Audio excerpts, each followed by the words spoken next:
Walking through the cemetery at Sweetwater Primitive Baptist Church in Lawrenceville, Georgia, you will notice several faded tombstones marked with small Confederate flags, a poignant reminder of how Lawrenceville, like so many small, peaceful communities across America, was shattered by the loss of so many young men who left their homes to take up arms during the Civil War.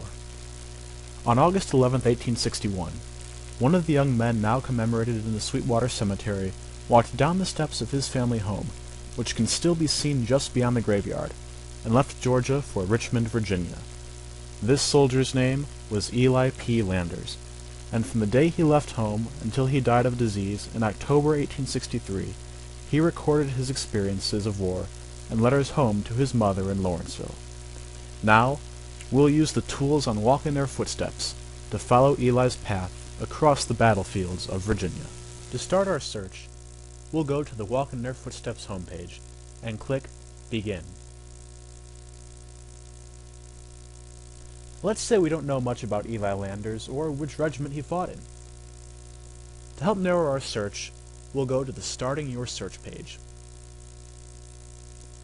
There, we can learn about more specific resources we can use to narrow our search. The easiest way to find out the regiment of your Civil War ancestor is by using the U.S. Civil War Soldiers and Sailors system created by the National Park Service. If we click on this resource, we'll be taken to the NPS page, where we can enter a soldier's name, state, and unit, and learn some basic facts about their service during the Civil War. For our purposes, we'll click on Soldiers.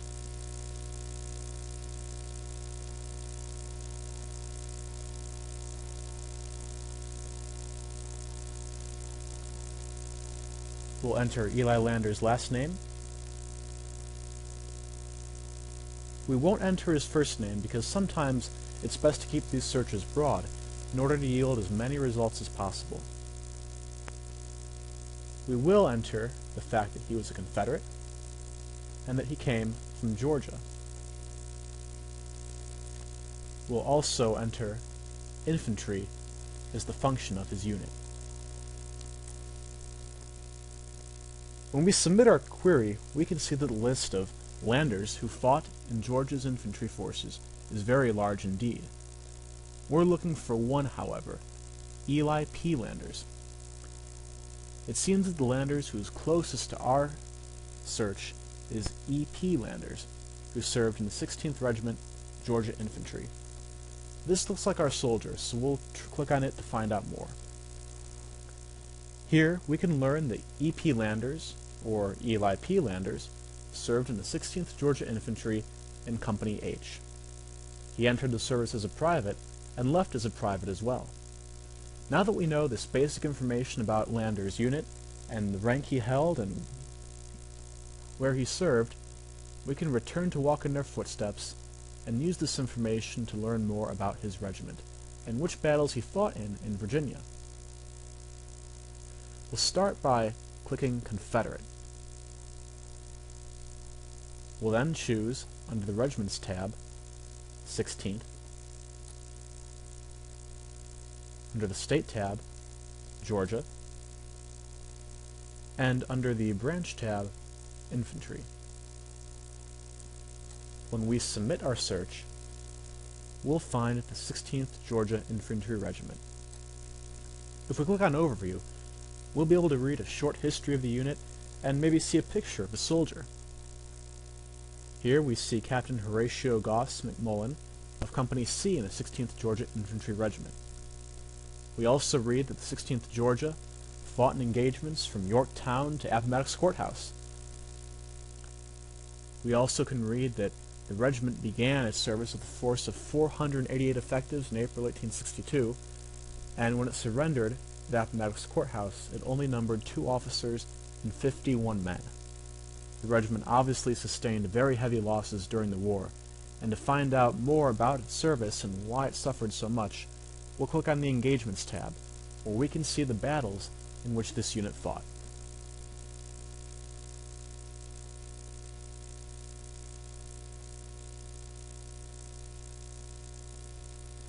Here, we can see a map of Virginia populated with the different battles in which the 16th Georgia Infantry was engaged.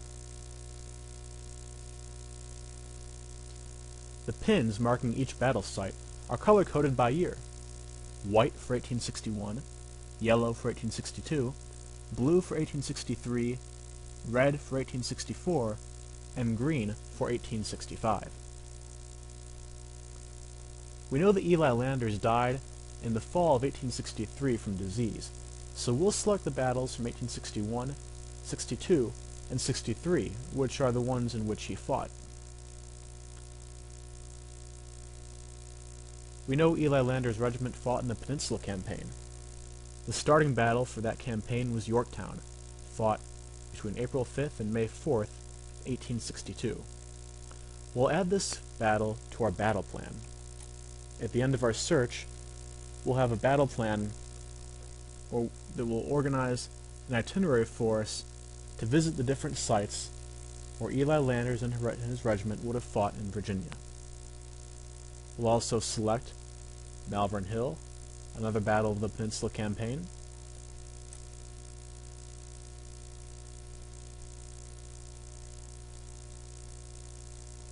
and Fredericksburg and Chancellorsville.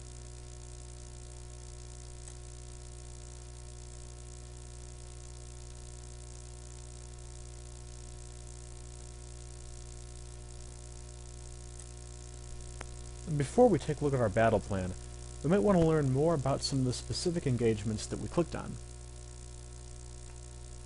Let's say we want to learn more about the Battle of Malvern Hill. We can go to the Engagements tab on the left-hand side of the screen, click on whatever specific battle we want to learn more about, and then we'll be taken to a screen that will show us a brief summary of the battle, its significance in the war, the tactics employed by both sides, and even a picture of the battle itself. We can also listen to a podcast tour of the battlefield.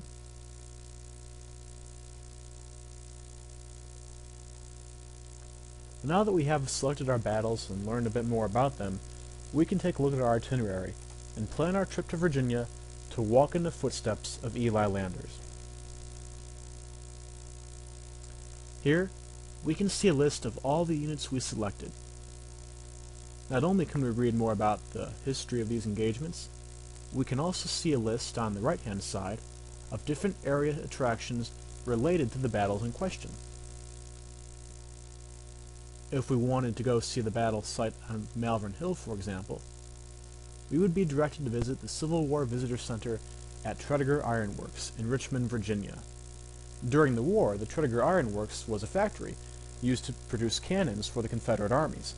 Today, it is a museum dedicated to preserving the legacy of Richmond's Civil War battlefields. While you're visiting Tredegar Iron Works, you might want to take a walk up to Capitol Square, the location of the current state and former Confederate Capitol building.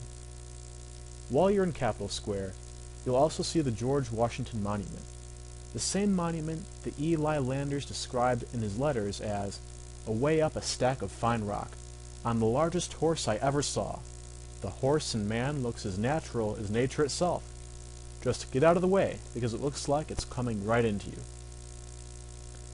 To experience the rest of this story, we could use our Walk in Their Footsteps itinerary to see places like Fredericksburg and Chancellorsville, where Eli's wonder at the sights and the sounds of Richmond must have turned to shock and disbelief upon being confronted with the horrors of battle.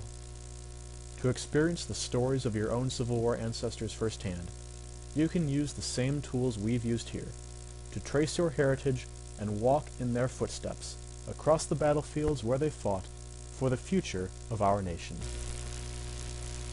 For the Virginia Sesquicentennial of the American Civil War Commission, this has been Dan Roderi. Thanks for watching, and don't forget to come to Virginia and walk in their footsteps.